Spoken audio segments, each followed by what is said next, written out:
Today on the Lesley and Lisa show, we have a celebrity publicist. And we're going to try to get him to dish on some of his celebrity clients. So stay tuned.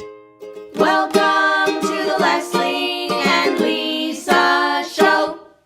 Hey, welcome to the Lesley and Lisa show. You know, the show where we talk about anything and everything because nothing is off limits. Hi, Lise. Hi, Les. How you doing today? I don't want to complain. You know me. I'm not a complainer. Oh, I'm really good, except for the fact that I can't breathe. Like, my allergies are so bad. really? You don't sound that way, that's for sure. Is that true? Because in my head, all I hear is stuffy faces. No, genuinely, you told me it all. Well, that's good then. But like, both my husband and I have not been sleeping. He keeps waking up in the middle of the night and sneezing 48 times in a row. I can't breathe. It's crazy. This has been crazy. like the windiest winter we've ever had. It's been crazy. And it's hard to complain because we're still in California where it's I would warm just- and we're not freezing our asses off. By the way, no and- complaints whatsoever. Absolutely. All right, listen, we look a little different than you're going to see in the recording in like 2 seconds. So Lisa, you want to?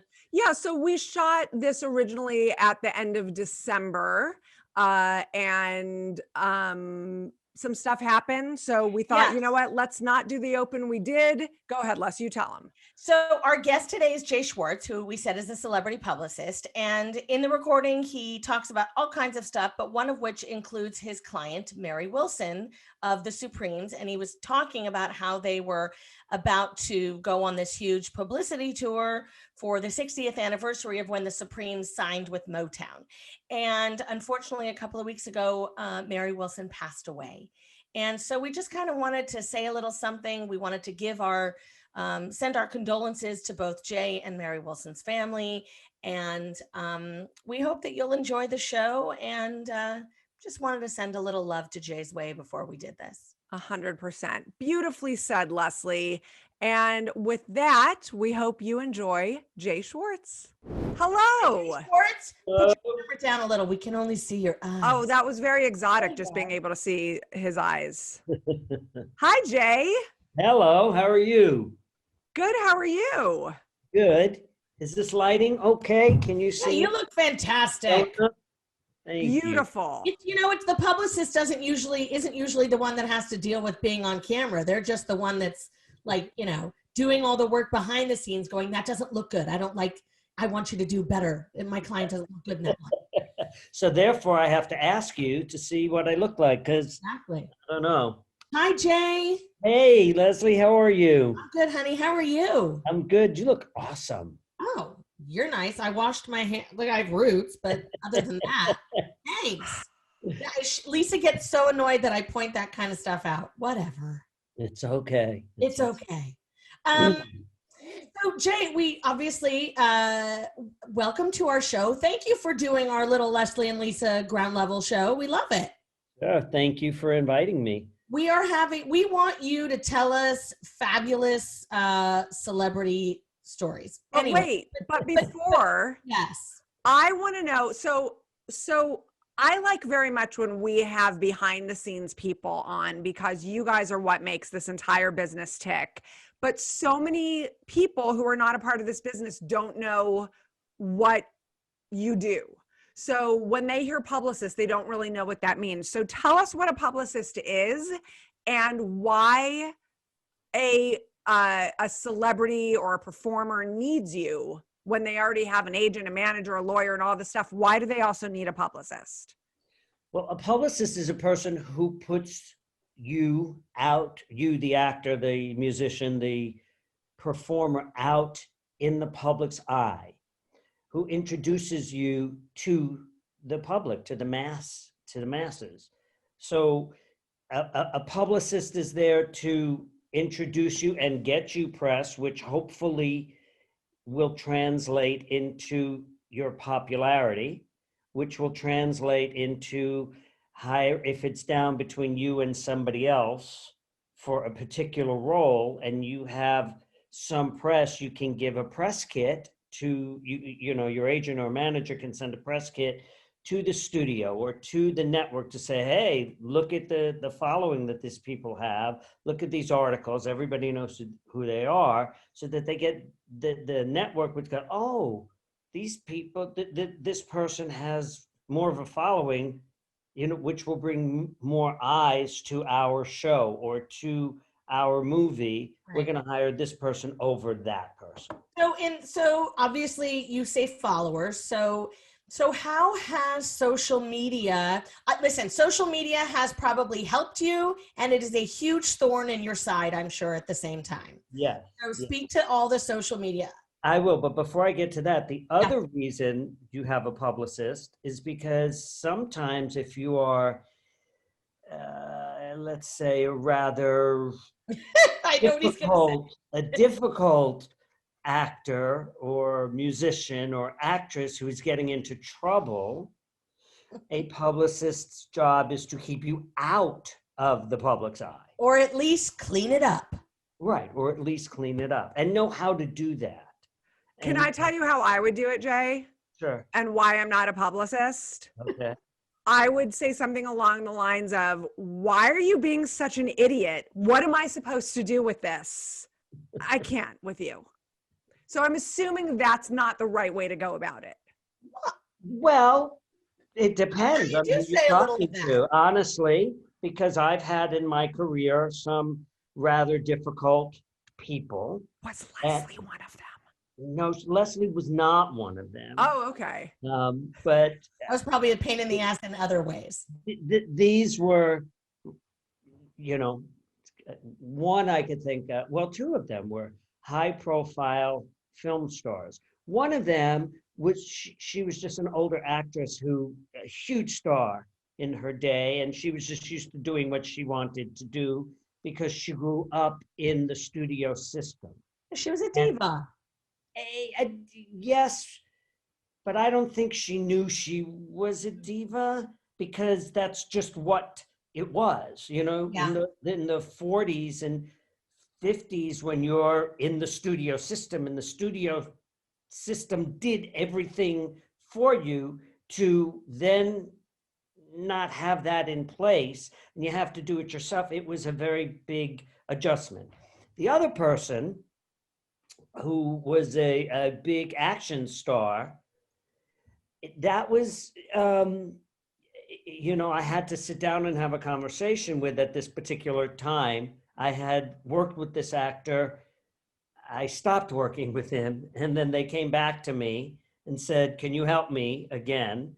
And I took him on, and then I had to say to him, look, in my opinion, this is the way I was brought up, you have to confront whatever the issue is or the problem is. So, Lisa, when you say you can't do that, that's exactly what I said. Look, here's the deal.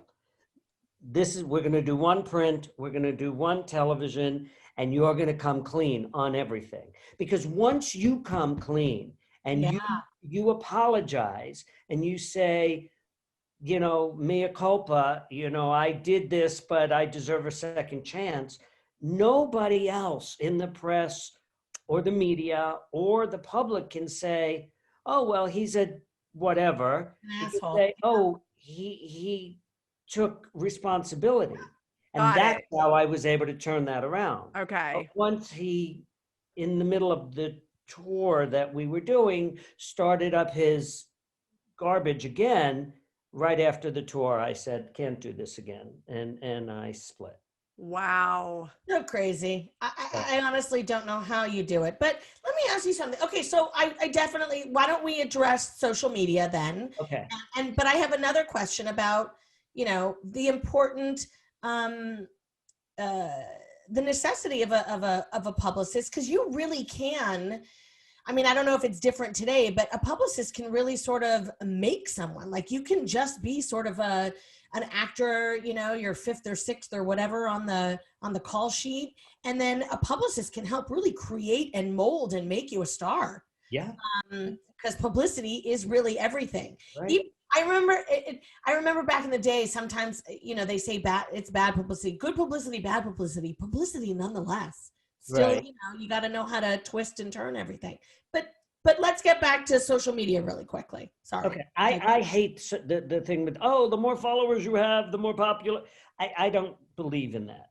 You don't. I mean, I think, yes, it's there, but I think the bottom line to social media, to publicity, is you do publicity when you have something to publicize. Right. Not because, oh, you know, I'm a star. You know, I need. Well, then, but how does that address? Because you know, we know that there are so many people that are famous for merely just being famous, and a lot of that fame grew on social media. But look at who they are.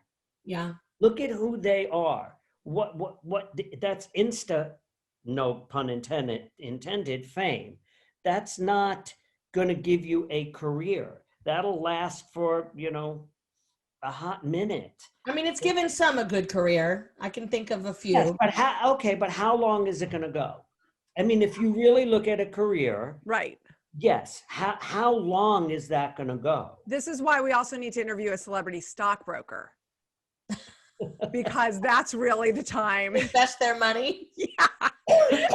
But sure, look, what I find interesting, so like, you are a person that will be instrumental, God bless you, in getting a celebrity the cover of a magazine. But then that cover of the magazine is going to be splashed all over social media. I mean, it sort of is now this cyclical thing where it all feeds into each other. Right. Well, now it is. So I should clarify. So what I was saying was the social media, just for being an influencer, or that's what I'm talking about, the hot minute. Do you handle any people who are influencers? No.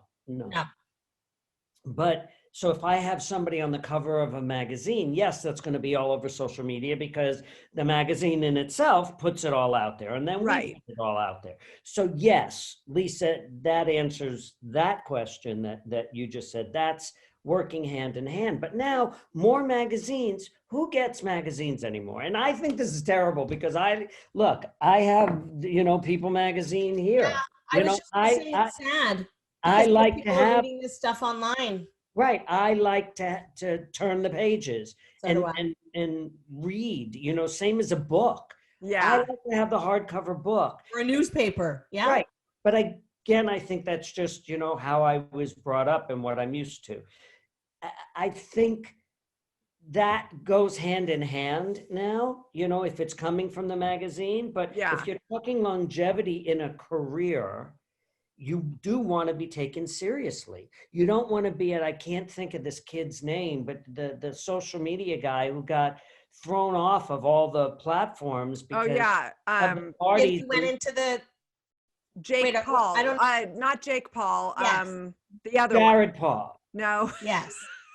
Not Jared. I want to say Jake Paul, but he went into the Logan something. Paul. Oh yeah, Paul. Yeah, Logan Paul. Right. Yes. So that's the kid just looking for attention, being a jerk. Oh, absolutely. Well, and now he's changed his entire career to boxing, which again, it's just a stunt to get more followers and sell your merch. I mean, that's such it's such a different world now. Do they have Jay, but do those influencers, those YouTube, and they have publicists? I have no idea. I have no idea. I don't think that they would need any because of what they put out themselves. You're right. And listen, and kudos to all those people. I know some people who are YouTube influencers and have huge followings, and they work their asses off on a daily basis to make things happen. So it's just a different world. It's hard for someone like me. At least I know you, and then it's hard to wrap our brains around all of that. I'm still, like, I joke on the show that I am a social media moron. I really am like inept at all of this. But I know that it's important, especially with Lisa and I with this show. It's so important that we get our brand out there. But I just, it's hard. Let me ask you. Go ahead. For me, when I do publicity, for me in general, it's about my relationships. If anybody asks me, well, what's business about? I want to get into business. How do you do this? First of all, I see all these young girls, with their big pocketbooks, you know, when there were red carpets with two phones in their hands, and they have a client doing an interview, and they walk up to the interviewer and say, oh, just one question. And then step back, and they're just playing on their phones. It's like, well, wait just a second there. Why one question? Are you in a rush to go someplace? Right. I can see if you're going into a premiere, I've had to say to people, I've been on the Emmy carpet and the Oscar carpet, and like, yes, you can do it, but they're closing the doors. We gotta go. One question. I get that. But if you're on a red carpet, one question. And then the follow-up to that is, well, then why aren't you paying attention to what the one question was? Why are you standing there playing on your phone? Wow. And that's it. Oh, I'm a publicist. Well, but you're not, because you have no clue as to what it is. Being a publicist, I think people just don't know what goes into it. No, they really don't. I mean, you're right. I think it's something that is very elusive to people, because it's almost like you're the guy behind the guy, and just you're there to protect your client in a lot of ways. And help it along. I could sit there during an interview, and I know in my head, which I'll get back to about the relationship thing that I really think is very important. I know what I want out there. So if you're doing an interview and the interview's wrapping up, but I know that we didn't hit on a certain thing, I'll say, oh, and don't you remember you need to talk about this because you've been working on that for so long. And then, oh yeah, what is that about? And then that becomes a very strategic point. In the entertainment business, when people ask me about getting in the business all the time, I say the number one most important thing is relationships. Mm-hmm. You have to have a relationship with your agent, your manager, your attorney, your publicist, your casting director, your producers, your director. It's all about relationships. It's about who you know, not what you know, who you know.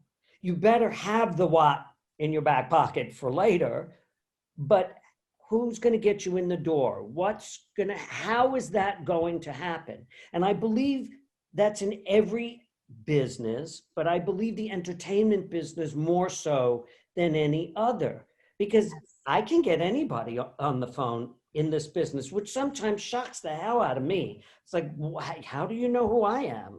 I'm just, but because I've been doing this for so long, and the relationships that I've developed over the years, I am able to do this. I am able to get people on the phone. I am able to make things happen because I think ahead or backward, But sometimes I think, this is going to sound strange, I know more people than I think I know.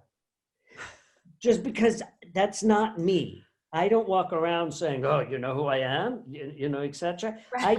I'm just little old me, a kid from Brooklyn. Yes, but you have cultivated your craft and you've cultivated relationships with people. It is important. I don't think about it. Right, yes. right. I think about that's very important. Yeah. But I don't think about, I could pick up the phone and do it. Right. Because who am I? I'm no big deal.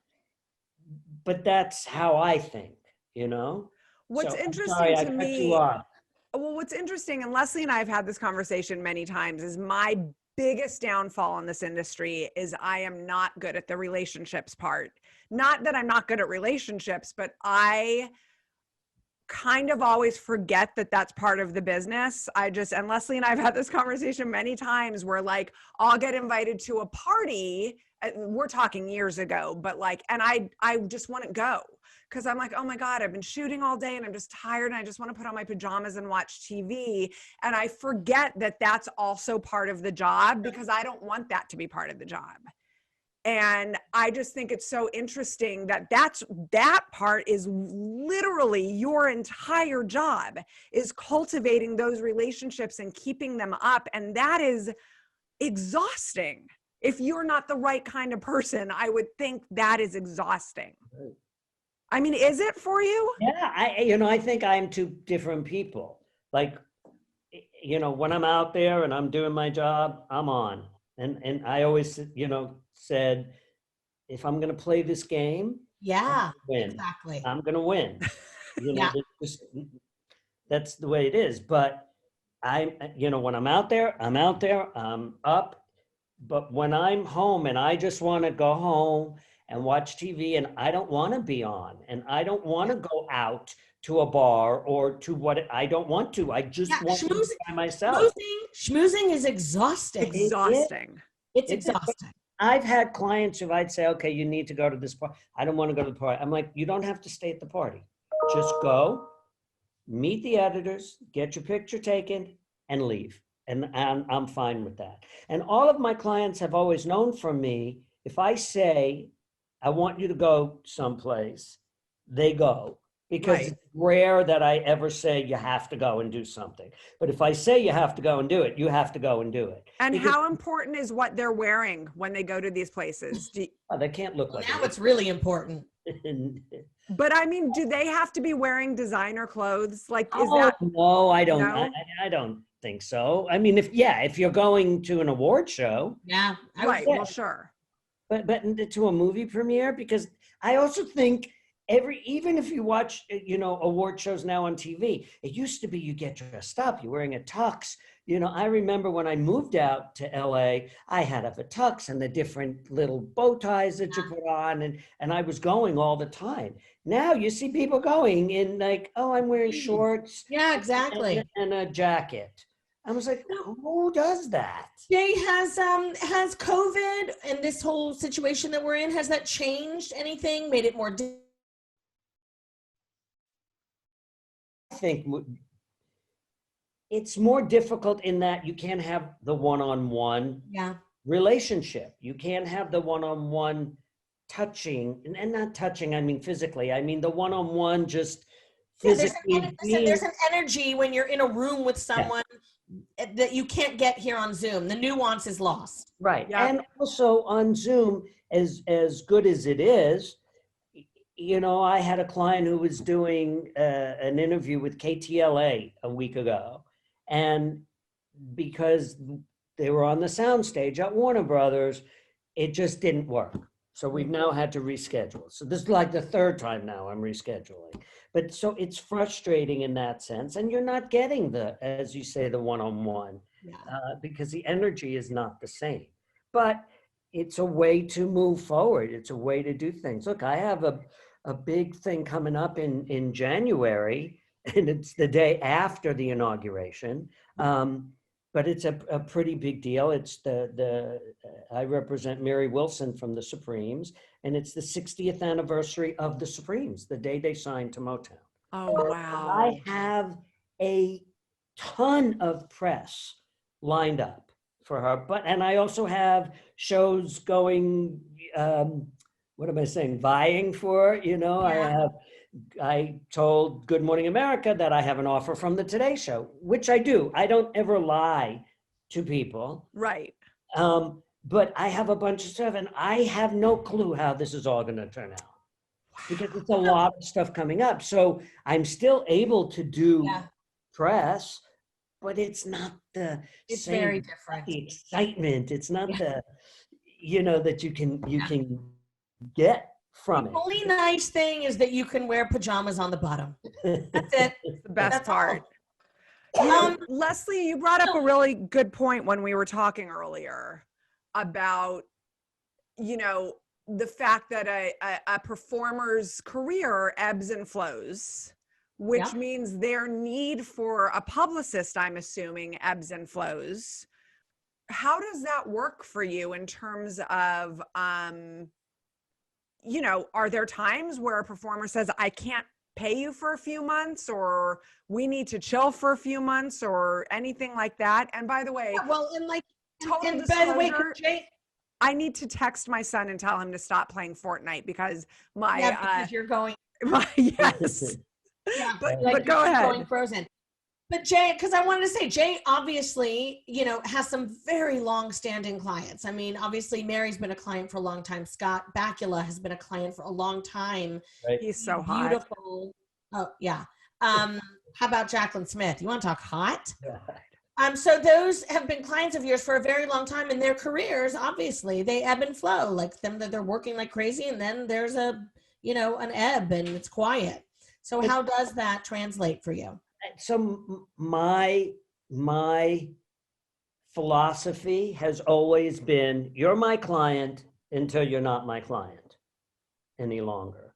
So if there's nothing to publicize, I take you off retainer before you even say anything to me, because if there's nothing to do, there's nothing to do. Wow. But you're still my client. So if something comes up, something comes in that I think would be perfect for you, I'm going to do it. I'm not going to not do it. Oh, it's not my job anymore.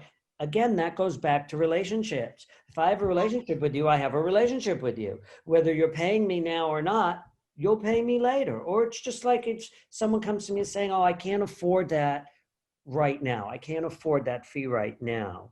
Is there any way we could work something out? That's always been my philosophy. I worked with a woman named Nancy Ryder who died this past year of ALS.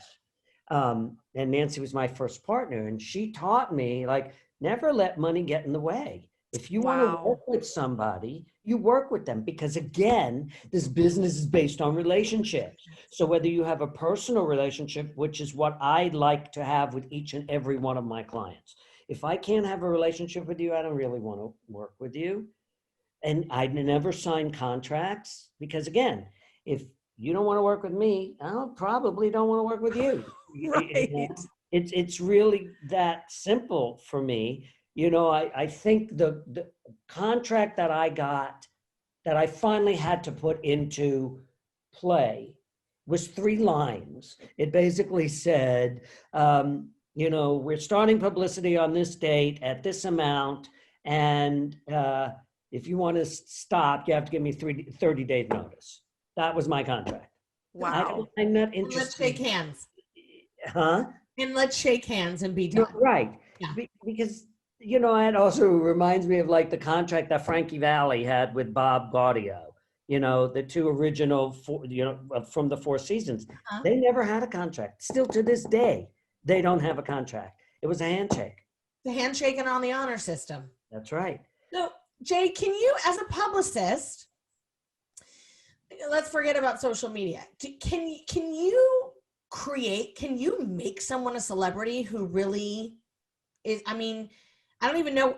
I know what I'm thinking. I don't exactly know how to articulate this, but like, can you literally like take an actress who's doesn't have a lot, she might be on a show, but not a lot of people really know who she is, but she has some notoriety. She's not just, your average person walking down the street. Can you take that and really can a publicist completely create huge publicity and make a star out of someone that? Sure you can. Yeah. Sure you can, if you're smart about it. And this actor I was telling you about on the Warner Brothers show, he's part of an ensemble. But besides the 2 leads of the show, which Warner Brothers is having a hard time and CBS is having a hard time with, this actor that I represent, he's a character actor. If you saw his face, you'd know who he is, but I don't know who it is. If you're smart, you use the show as your vehicle. Yeah. I represent so-and-so from such and such show. This is what, and then you just find a way to create a profile. I do what I call a hit list. I've done this for years. I make a list of every magazine, which there aren't many anymore, television shows, podcasts, online, etc. And that's who I pitch out to. Yeah. And, I tell people I don't do publicity. I don't do my business by email or text. Texting, first of all, I hate when it comes to business. Because again, you have to have the relationship. You have to know who you're talking to. What makes me different than the thousands of other publicists who are emailing you? I'll send out a pitch to all these people, and then I will pick up the phone and call every single one of them so that they know who I am. And what makes me different, so they know if I'm calling. They also know that there's no gimmick in my pitch. It's like, this is Mary Wilson of the Supremes. the number one female, still to this day, according to Billboard, the number one female recording group of all time, 12 consecutive number one hits, their 60th anniversary of the day they signed to Motown. That's all legit information. I'm not coming up with a gimmick there. Oh, you should do, this is all real. Right. So the press, responds to that. Plus, if you have a relationship with all the press that you've created throughout the years, so Lesley, in answer to your question, you can go to them and say, this is who I have, this is the show they're on. If it's on a CBS show, you go to CBS. If you have ABC show, you go there. NBC, you go there. But sometimes you can just tie it all in together. I can't imagine, though, the amount of turnover that has happened in this business since you've been a part of it. And you're probably constantly having to cultivate new relationships with whoever's at the network now and whoever's this person's manager now and all of that stuff. It's got to be insane. Right. No, it definitely is. Like, I've been trying to sign, a couple of clients now, but nobody's hiring a publicist now. Nobody, because I don't want to spend any money. I don't know what's going on with COVID. I don't know how many episodes we're going to get. And nobody wants to do any of that now. Right. So it's much, much more difficult. But if you do have these relationships already in play, so let's say I called the Today Show and I called Abby and Abby says, Jay, this is not me. You need to talk to so-and-so. I'll immediately go, okay, can you just make the introduction for me and tell her who I am so I'm not a stranger calling? Right. And that works. That works all the time because they need us as much as we need them. Sure. So when I say I really do have, the Today Show's given me an offer, GMA has given me an offer. I have things lined up all over the place. It's just, I was talking to my assistant earlier and saying, next week we're really going to have to sit down and figure out this schedule because Sirius Radio calls every day to try to add another, or sends me an email every day to add another radio station, to tour, which I'm like, fine, because it's a big deal. But that's my other point. I'm legit. I'm not going to make shit up. If I'm coming to you with something, oh, Jay's calling, whatever. I may not want what Jay has, but whatever he's calling about, I know him and it's going to be legit. So how high on the list of podcast and interview shows are we going to be now for you to book your clients on? Are we like the second? I don't know any other podcast to go to. There are no others. We're going to make everybody a star. The Lesley and Lis show. He's like, hey, we're going to do GMA, and then tomorrow we're going to do the Today Show. Then we're going Lesley. Right to Lesley and Lisa. I mean, Jay, I don't know if you've seen, but we have our own mugs, so we're totally I'm looking. legit. I think that's very cool. How do I get a mug? We're going to send you one. All right. Are we? Yeah, we'll send him one. For the low price of $22.95. Jay, this has been so much fun. Wait, it's so crazy because you and I met in 1990 when I was doing my very first series. Wow. I was a child. Wow, 1990. Right? It's crazy. Yeah. And I found a picture because at least back then, and I don't think is Anita Baker still a client of yours? Not anymore. No, and Ben Bratt was a client of yours yep. too. Yep. Look at that. Jesus. That was at the Greek Theater. What? That was at the Greek Theater. Yep. Yes. That was at the Greek Theater. I found that picture and sent it to Lisa. I was like, we got to show this picture. Lesley, is that your hair or was that a perm? Are you kidding me? That's my hair. It's so amazing. By the way, that's still my hair. That's still my hair today. It just doesn't look that good. It's crazier. And I love that you and Benjamin are wearing the same jacket. We are. Leather. Leather was the thing. Remember, this was like 1990 or maybe even 91. And it's funny because it doesn't look like Benjamin Bratt. Clearly he had like a nose job or something, but it's him. No, that's Ben. I had all my clients come to those shows. That was 3 nights at the Greek Theater. Yep. So crazy. So cute. And by the way, that was so high tech for us, Lesley. I know, she shared her screen. Jay, we're getting we're old geezers, but we're figuring our shit out. I'm very impressed with us. Jay, I'm so glad you joined us. This was so much fun. I really would love for if you wanted to shit talk about any celebrities, but I know it's a bad thing to ask, nor would you name. I was, but without giving names. Yeah, you were. I'll tell you a funny story. Have you literally had to say to people, you know what? You're a shit show and we're fucking done. Yes. It was me. He had to fire me. No, I have, but one of the action star we talked about earlier, one person might have been, someone in a photograph that we've just seen.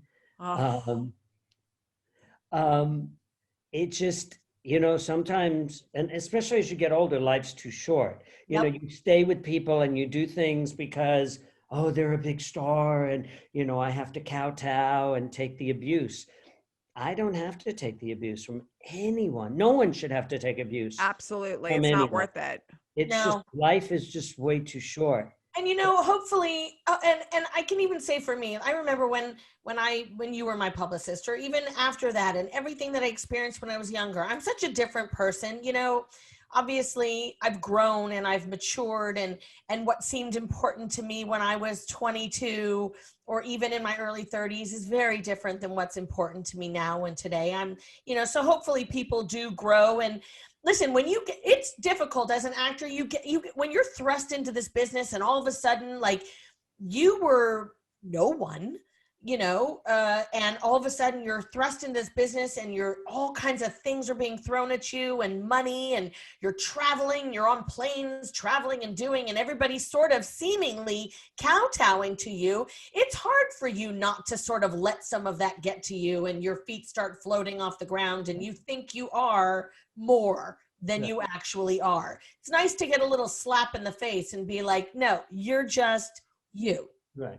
Well, but I think it's also on my end as well. One of the things I regret, one of the things that I regret, I'm going to rephrase that. The thing I most regret is my, I can't think of the word, I didn't like my behavior. Okay. Mm-hmm. So my explanation is my heart was always in the right place 100% of the time, always, no matter what it was about whomever it was that I was talking about. But the tone of my voice or the volume of my voice was loud. And I think that's just because I'm a New Yorker, and it just came out. And I had to win. I had to win. And I regret the way that I spoke to people or treated people. And I don't think I did anything so terribly bad either. But you look back, you were like, all right, I could have handled that a little differently. Yeah, I wouldn't speak that way, but always know that my heart was in the right place. I was always fighting for the right thing, doing the right thing. But the way that I went about doing it, I regret that. And that's personal growth. And it's so funny. I think regret is something that you should take off your plate, because if you've grown enough to recognize it, that means you've changed. Yes. So you don't need to regret it. You need to, like, it's like the only way you grow or succeed, sometimes you got to fail to win. Yeah. No, we all have to experience that. I definitely agree with that. I also, Lisa, I don't know if Lesley told you, but actually Friday will be 6 months. I didn't tell her. I actually meant to. What? So I had a massive heart attack on July 1st. By the way, I will let you know, because Jay and I don't see each other very often. We hadn't really even spoken much, but we always, ironically, we stay in touch via social media and we follow each other. And Jay is a complete crazy health nut who works out and has a fabulous physique. I don't care how old you are, you look hot. And this incredibly healthy man who was out hiking. Right. I run Fryman Canyon, or I did run Fryman Canyon 3 days a week. I'm in the gym 3 days a week. I eat pretty healthy. I went for my run on Wednesday morning, and it was a beautiful morning, July 1st. And it was actually the day of my friend Nancy's, it was her birthday. And, you know, the Thursday before that day is I gave the eulogy at her funeral. And so I was sitting in my bed and I typed, you know, I put a post up, you know, happy birthday, blah, blah, blah. And I went for my run. And it was really a nice day out, you know, it wasn't too hot. And I got back to the car and I looked at the clock and I'm like, oh, that was a pretty good time. And you know how sometimes you drink too much too fast? I keep a bottle of Evian in the car. So Yeah. I kept that, and I was like, oh, you know, that really hurts. You know, sometimes it hurts if you drink Yep. too fast. And, you know, and I thought to myself, well, don't do that. You know, that's dumb. Don't drink so much so fast. And I got in the car and I drove home. And by the time I got to my house, as I was pulling in my driveway, I was having really bad pains in the middle of my chest. Holy crap. And I ran in the house because I had to throw up. And I threw up just the water that I drank because I hadn't eaten. And I'm like, oh, I'll feel better in a few minutes. And then I just started sweating. And so I went into my pool to cool off. I sat down on my chaise lounge and I was like, this is not getting better. This really hurts. And so I was talking to my niece and I said, I think there's something wrong. Were you feeling it in your arm, or were you feeling the pain in your arm? No, just my chest. And we had any, and just questions, because since we're talking, Right. anything prior to that day, had you noticed anything like the week before, a few days before? No, but I do, thinking back, I had a heart attack on March 28th, because my birthday is March 21st. And I went for a run with my trainer because that's just when everything shut down. Right.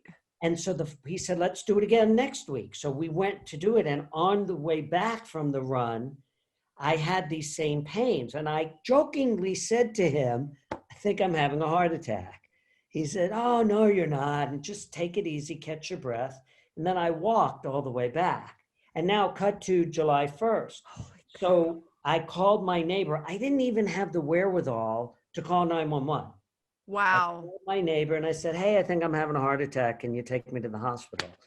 And they said yes. I got dressed because I had been in the pool, but I made sure to put my car away because I didn't want to leave it out. And then he took me to the hospital and I got there and I said to them, because they stopped you at the door. Right. And I said, I think I'm having a heart attack. And they took me right in. There were like 10 people working on me. And the cardiologist came back in, I guess, after they did some tests. I remember saying to them, it really hurts. It really hurts. You got to give me something. Oh my God. And I had the wherewithal to call my brother and sister just in case. Right. And he said, you're having a heart attack. We have to move right now. And so they took me in the room and there were. Oh, wait, I'm not hearing you. Are you guys hearing me? Oh my God, I'm not hearing you at all. I hear. Oh, well, Okay, now I hear you. So Okay. I'm in the room and I guess they gave me the drugs and I'm just laying on the table looking up at the ceiling being bored, right? And I hear the doctor talking and I figured, okay, well, I could talk to him too, you know, not knowing anything, right? And I asked him a question and he said, I can't talk to you now. I'll talk to you when I'm done. And all I could think of in my head was, what a dick. This guy's being so rude. I'm going to report him. Not Jay, shut up. He's saving your life. And then he came around to the other side of the table when he was done. Are you having surgery at this time? Yes. Oh my God. And he said to me, you just had a massive heart attack. You had 100% blockage. This is what we call the widowmaker. This is the one you don't want to have. And this is the one people don't come back from. So here I am, this healthy person who just came back from a 3.5 mile run. And Isn't that what, like, I said, "Aren't John Ritter passed away? I don't remember. I don't remember, Well, something. possibly.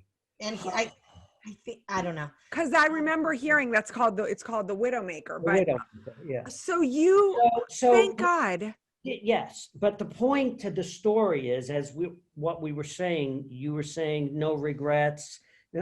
I view life very differently now. I haven't had the moment of, I'm waiting for it to happen. I haven't had the moment of, oh my God, I could have died, Right. and have a breakdown over it. That's not happened yet. I've just been very matter of fact. Oh, this happened, and I was in ICU for 2 days, and I've been like, okay. And I did a post on social media that night. I had the nurse take a picture, and I did it. And the reason I did it was because if, God forbid, something did go wrong, I wanted it to be, okay, from me, this is what happened today. Right, right. No, without any, oh, what happened to, this is what happened. That's why Right. I did it.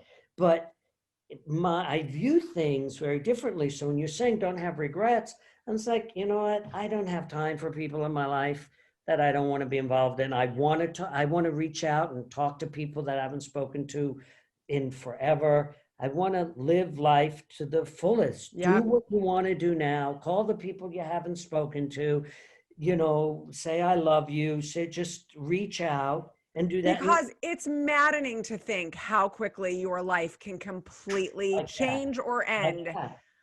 Holy Like cow. And I've had some people reach out to me. Like a few weeks ago, I had he was an agent. I knew from when I moved to LA. He was a big agent at William Morris. He's a manager now. And he reached out and he just wrote this lovely email saying, I'm just reaching out. I've been going back over my life and so on. You're one, a person who was so special to me. Like I always have had a very difficult time in accepting when people say nice things about me. It's like, who are you talking about? Like I was nice, like I meant enough to you to reach out to me after all these years, like just total surprise. Right. I have a very hard time accepting compliments and Well, you can't even tell Lesley her things. lipstick looks good without her poo-pooing you. So she understands what you're talking about. I do. I have a hard time. Jay, I'm so glad you came. Thank God you're here and Oh my healthy. God. And, my God, right? Crazy. Thank you. Well, before I go, I'm going to tell you one last story. I'm not going to tell you who it was, but you said, can I tell you some stuff that happened? Yeah, give us a One story on morning your way. I was driving to work and I never took the main streets because I live in Burbank and my office was in Beverly Hills. And Felice is a part of the story because she had to come pick me up. So I'm driving to work and so what's the street? It's Fountain, maybe? Not Fountain. It's, I don't know. It's if you come down. Crescent Heights. No, Franklin? Maybe Franklin. So I'm driving and there's this big house. I've always looked at this big house that they're always should be working on. And I'm driving by and then you see a cop, pulled somebody over. This is morning, mind you. This is like 8 o'clock in the morning. So I'm driving and I slow down because I want to see, who they pulled over, what this is about. It's one of my clients that the cops have pulled over. So now, of course, I have to stop. So I pull my car up, I stop, I get out, I start when the cops pulled their guns out and like, you can't. I'm like, no, he's my client. He's my client. So they let him off if I would drive his car home. So I had to leave my car, get to his house, call Felice, who was my assistant at the time, to come pick me up from his house to go back and get my car from where I left it. And was that the last time you represented that person? No, I think I had him for a while. Stuck with him for a while. Yes. So you have to really screw up for Jay to get rid of you. Yeah. Is the moral of that. Although now I do believe I wouldn't be as tolerate it. You wouldn't tolerate that. Yeah. Yeah. No. It is amazing how much shit you have to clean up, though. I mean, with the good comes the bad, sadly. Absolutely. Jay, it's been a pleasure. Thank you. Yes. Thank you for having me. It's so nice meeting you, and I'm so happy you're okay. Thank you. Thank you so much. I love you, Jay. I've Love known you for so Lesley. long. Thank you so much for coming. No, absolutely. Thank One you. of these days, I'm going to need a publicist again. I hope. Here we go. Here we Here we go. go. All right, Jay, this is my favorite part because you got to let yourself out. Oh, We tell you to leave. Yeah. Leave, Jay. Get out. okay. Okay. That little red dot in the corner. There you go. Thank you. Bye, guys. Bye, Bye, Jay. Jay. Bye. Let me No? stop. Okay, there. Holy crap. We could have done a whole episode just about that. Well, it's so funny because I actually was going to tell you that at the top of the show before we got on. I was going to tell you that he had had a heart attack. And, here is someone who looked to be the picture of health. I mean, of a certain age, but still really healthy. I'm telling you, man. It's scary. I feel like we learn little nuggets from everyone. And look, this is a lesson we will learn over and over and over. And it doesn't ever really, really stick as much as it should. But life is short. It's short. And live every day like it could be your last, because Yep. you never know it. You I know. never know. It's hard. It is really hard to really Grasp it. grasp that and see that perspective and like really live it, because we all get so stuck in our shit. Yep. Anyways, Lise, what a great show. So great. I love it. And I think it's very interesting to know, obviously you and I know, but I think it's very interesting to know about publicists and what they do. And there's so much to it that he didn't even tell us. I mean, so many times I'm sure he's had to be a babysitter, for his clients and a therapist and every other. Yeah. Listen, I'll tell you, I couldn't do it. That's for sure. I couldn't either. Yeah, you just froze a little bit. Is Garrett still playing his games? I told him not to, so I hope not, but maybe that's just a cue that we need to leave. Yeah, so you're frozen again. You keep freezing. You'll see when you see this playback. Oh no. All right, but don't worry about it. Who All right, cares? well, This is called Zoom. Yes, I know. It's called Zoom and our internet sucks right now, but let me just say this. Like, subscribe, be a part of our community, join our Facebook group, the Lesley and Lisa Show After Party. We want to hear from you. We really do. So join us, and thanks for being here. Thanks for being here. See you soon. Love you, Les. Love you, Lise. Bye.